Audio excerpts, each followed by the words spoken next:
ದೆಹಲಿಯಲ್ಲಿ ಕುಳಿತುಕೊಂಡು ಸಿಎಂ ಬದಲಾಯಿಸೋಕೆ ಯಾರಿಂದಲೂ ಸಾಧ್ಯವಿಲ್ಲ. ಶಾಸಕಾಂಗ ಸಭೆಯಲ್ಲಿ ಸಿಎಂ ಬದಲಾವಣೆ ಆಗಬೇಕು ಅಂದಾಗ ಮಾತ್ರ ಬದಲಾಯಿಸಲು ಸಾಧ್ಯ. ಸಿಎಂ ಕಾನೂನು ಸಲಹೆಗಾರ ಎಎಸ್ ಪೊನ್ನಣ್ಣ ಹೇಳಿಕೆಯನ್ನು ಕೊಟ್ಟಿದ್ದಾರೆ. ಕಾಂಗ್ರೆಸ್ನಲ್ಲಿ ಯಾವುದೇ ರೀತಿಯಾದಂತಹ ಬಣ ರಾಜಕೀಯ ಇಲ್ಲವೇ ಇಲ್ಲ. ಸಿಎಂ ಬದಲಾವಣೆ ಬಗ್ಗೆ ಒಪ್ಪಂದ ಬಗ್ಗೆ ಯಾವುದೇ ಮಾಹಿತಿ ಇಲ್ಲ. ಹೀಗಂತ ಮಡಿಕೇರಿಯಲ್ಲಿ ಸಿಎಂ ಕಾನೂನು ಸಲಹೆಗಾರ ಪೊನ್ನಣ್ಣ ಹೇಳಿಕೆಯನ್ನು ಕೊಟ್ಟಿದ್ದಾರೆ.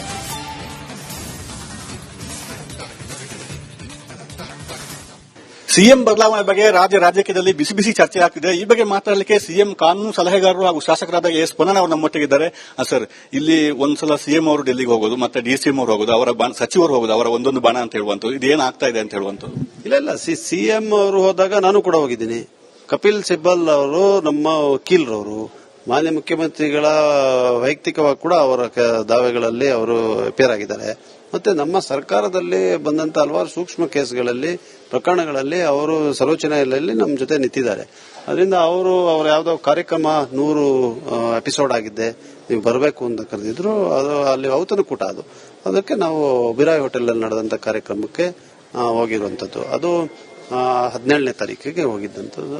ಅಲ್ಲಿ ಹೋಗಿ ಲ್ಯಾಂಡ್ ಆಗಿದ್ಮೇಲಿಂದ ಬಿಹಾರ್ ಚುನಾವಣೆಯ ಫಲಿತಾಂಶ ಬಂದಿತ್ತು. ಅವರು ದಯವಿಟ್ಟು ನೀವು ಬನ್ನಿ ಅಂತ ಹೇಳಿ ರಾಹುಲ್ ಗಾಂಧಿ ಅವರು ಕರ್ಸ್ಕೊಂಡಿದ್ರು ಮುಖ್ಯಮಂತ್ರಿಗಳೇನು ಸಮಯ ಕೇಳಿರುವಂತದ್ದಲ್ಲ. ಇನ್ನೂ ಕೂಡ ಕೆಲವು ಸಚಿವರು ಹೋಗಿ ಎಐಸಿಸಿ ಅಧ್ಯಕ್ಷರನ್ನು ಭೇಟಿಯಾಗಿದ್ದಾರೆ ಸಂಜೆ. ಅದು ಡಿಕೆಸಿ ಪರವಾಗಿರುವ ಸಚಿವರು ಅಂತ ಹೇಳುವಂತದ್ದು. ಇಲ್ಲ, ನನ್ನ ಮಾಹಿತಿ ಪ್ರಕಾರ ಯಾರು ಭೇಟಿಯಾಗಿಲ್ಲ. ಅಧ್ಯಕ್ಷರು, ಎಐಸಿಸಿ ಅಧ್ಯಕ್ಷರು ಖರ್ಗೆ ಸಾಹೇಬರು ಈಗ ಬೆಂಗಳೂರಿಗೆ ಬಂದಿದ್ದಾರೆ. ಇಲ್ಲೇ ಬೆಂಗಳೂರಿನಲ್ಲೇ ಮೀಟ್ ಮಾಡೋದು. ಆ ತರ ಇದ್ದಿದ್ರೆ ಬೆಂಗಳೂರಿನಲ್ಲೇ ಭೇಟಿ ಆಗ್ಬೋದಿತ್ತಲ್ಲ. ಪದೇ ಪದೇ ಸಿಎಂ ಅವರು ನಾನೇ ಮುಂದಿನ 5 ವರ್ಷ ನಾನೇ ಇರ್ತೀನಿ ಅಂತ ಹೇಳುವಂತದ್ದು, ಹೇಳಿಕೊಡುವಂತದ್ದು ಯಾಕೆ ಅಂತ ಹೇಳುವಂತದ್ದು ಗೊಂದಲ ಇದೆ ಅಂತ ಹೇಳುವಂತ. ಇಲ್ಲ, ನೀವು ಕೇಳ್ತೀರಲ್ಲ, ಅವ್ರು ಹೇಳೋದಕ್ಕೆ ಕಾರಣ ಏನಂತ ಹೇಳಿದ್ರೆ, ಈ ತರ ಇದೆಯಾ, ಬದಲಾವಣೆ ಇದೆಯಾ, 5 ವರ್ಷ ನೀವು ಇರ್ತೀರಾ ನೀವು ಪ್ರಶ್ನೆ ಮಾಡ್ತೀರಾ, ಅದಕ್ಕೆ ಅವರು ಉತ್ತರ ಕೊಟ್ಟಿದ್ದಾರೆ ಅಷ್ಟೇ. ಹೌದು, ಅಲ್ಲ ಸಹಜ ಅಲ್ವಾ. 5 ವರ್ಷ ಒಬ್ಬ ನಾಯಕನೇ ಗುರುತು. ಈಗ ನಾನು ಶಾಸಕನಾಗಿ 5 ವರ್ಷಕ್ಕೆ ಆಯ್ಕೆ ಮಾಡಿದ್ದಾರೆ ಜನ. 5 ವರ್ಷ ಮಧ್ಯದಲ್ಲಿ 2.5 ವರ್ಷಕ್ಕೆ ರಾಜೀನಾಮೆ ಕೊಟ್ಬಿಡ್ತೀರಾ ಅಂತ ಹೇಳಕತ್ತ ಆಗೋದಿಲ್ಲ.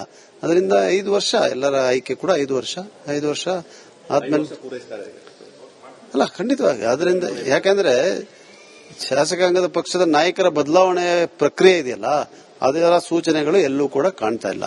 ಅದರಿಂದ ಪ್ರಶ್ನೆ ಬರಲ್ಲ ಅಂತ ಇಲ್ಲ. ಈ ಒಪ್ಪಂದದ ಬಗ್ಗೆ ಅದು ಕೂಡ ಊಹಾಪೋಹಗಳಷ್ಟೇ. ಅದರಿಂದ ಒಪ್ಪಂದ ಆಗಿದ್ಯೋ ಆಗಿಲ್ವೋ ಇದೆಲ್ಲವೂ ಕೂಡ ಅಲ್ಲಿ ವರಿಷ್ಠರು ತೀರ್ಮಾನ ಮಾಡಬೇಕೇ ಹೊರತು ಆ ಚರ್ಚೆ ಇರಲಿಲ್ಲ. ಅಂದ್ರೆ ಇವತ್ತಿನ ನಿನ್ನೆ ಶಾಸಕರು ದೆಹಲಿಗೆ ಹೋಗಿರುವಂತ ವಿಚಾರದ ಬಗ್ಗೆ ಇಷ್ಟ ಹೇಳಬಲ್ಲೆ ನಾನು. ಅದರಲ್ಲಿ ನಮ್ಮ ಪಕ್ಷದ ವರಿಷ್ಠರನ್ನ ಭೇಟಿ ಮಾಡಕ್ ಹೋಗಿದ್ದಾರೆ. ಯಾವ್ದು ವಿಚಾರಕ್ಕೆ ಹೋಗಿದ್ದಾರೆ ಗೊತ್ತಿಲ್ಲ. ಅದರಿಂದ ಅದರಲ್ಲೇನು ತಪ್ಪಿಲ್ಲ ಅಂತ. ಸದ್ಯಕ್ಕೆ ಸಿಎಂ ಬದಲಾವಣೆ ವಿಚಾರ ಅಪ್ರಸ್ತುತ ಅಂತ ಹೇಳಿ ಸಿಎಂ ಕಾನೂನು ಸಲಹೆಗಾರ ಎಸ್ ಪೊನ್ನಣ್ಣ ಅವರು ಹೇಳ್ತಾ ಇದ್ದಾರೆ. ಕ್ಯಾನ್ಪಸ್ ದಿವಾಕರ್ ಜೊತೆ ಅನುಕಾರ್ಯಪ್ಪ, ರಿಪಬ್ಲಿಕನ್ ಕೊಡಗು. ದೆಹಲಿಯಲ್ಲಿ ಕುಳಿತುಕೊಂಡು ಸಿಎಂ ಬದಲಾಯಿಸೋಕೆ ಯಾರಿಂದಲೂ ಸಾಧ್ಯವಿಲ್ಲ. ಶಾಸಕಾಂಗ ಸಭೆಯಲ್ಲಿ ಸಿಎಂ ಬದಲಾವಣೆ ಆಗಬೇಕು ಅಂದಾಗ ಮಾತ್ರ ಬದಲಾಯಿಸಲು ಸಾಧ್ಯ. ಸಿಎಂ ಕಾನೂನು ಸಲಹೆಗಾರ ಎಎಸ್ ಪೊನ್ನಣ್ಣ ಹೇಳಿಕೆಯನ್ನು ಕೊಟ್ಟಿದ್ದಾರೆ. ಕಾಂಗ್ರೆಸ್ನಲ್ಲಿ ಯಾವುದೇ ರೀತಿಯಾದಂತಹ ಬಣ ರಾಜಕೀಯ ಇಲ್ಲವೇ ಇಲ್ಲ. ಸಿಎಂ ಬದಲಾವಣೆ ಬಗ್ಗೆ ಒಪ್ಪಂದ ಬಗ್ಗೆ ಯಾವುದೇ ಮಾಹಿತಿ ಇಲ್ಲ. ಹೀಗಂತ ಮಡಿಕೇರಿಯಲ್ಲಿ ಸಿಎಂ ಕಾನೂನು ಸಲಹೆಗಾರ ಪೊನ್ನಣ್ಣ ಹೇಳಿಕೆಯನ್ನು ಕೊಟ್ಟಿದ್ದಾರೆ.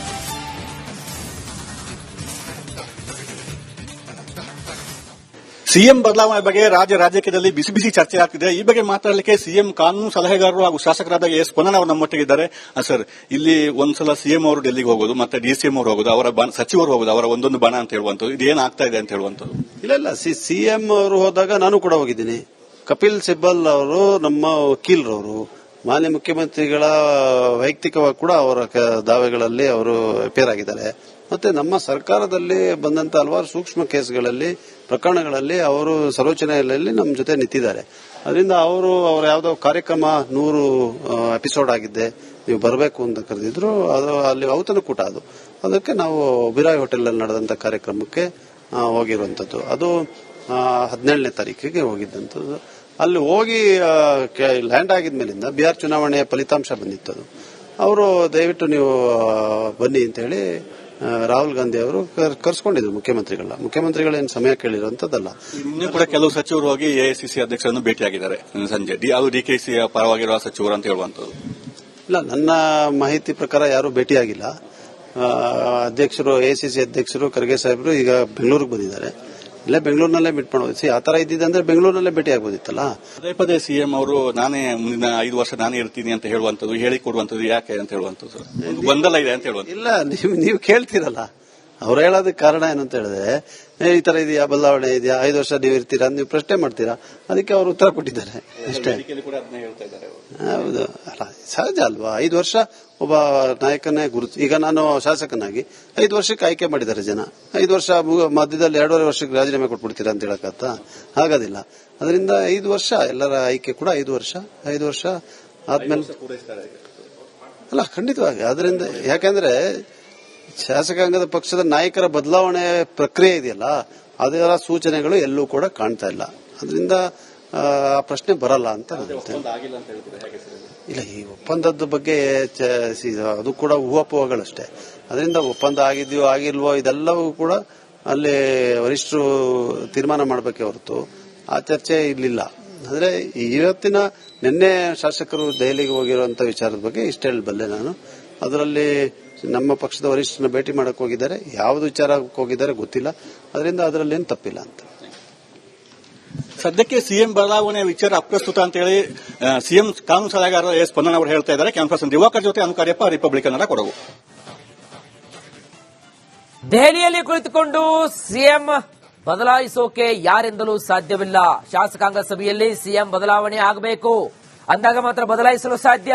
ಸಿಎಂ ಕಾನೂನು ಸಲಹೆಗಾರ ಎಎಸ್ ಪೊನ್ನಣ್ಣ ಹೇಳಿಕೆಯನ್ನು ಕೊಟ್ಟಿದ್ದಾರೆ. ಕಾಂಗ್ರೆಸ್ನಲ್ಲಿ ಯಾವುದೇ ರೀತಿಯಾದಂತಹ ಬಣ ರಾಜಕೀಯ ಇಲ್ಲವೇ ಇಲ್ಲ.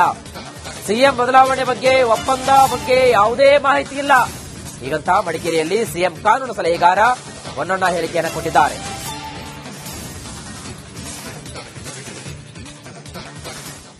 ಸಿಎಂ ಬದಲಾವಣೆ ಬಗ್ಗೆ ರಾಜ್ಯದಲ್ಲಿ ಬಿಸಿ ಬಿಸಿ ಚರ್ಚೆ ಆಗ್ತಿದೆ. ಈ ಬಗ್ಗೆ ಮಾತಾಡಲಿಕ್ಕೆ ಸಿಎಂ ಕಾನೂನು ಸಲಹೆಗಾರರು ಹಾಗೂ ಶಾಸಕರಾದ ಎಸ್ ಪೊನ್ನಣ್ಣ ಅವರು ನಮ್ಮೊಟ್ಟಿಗಿದ್ದಾರೆ.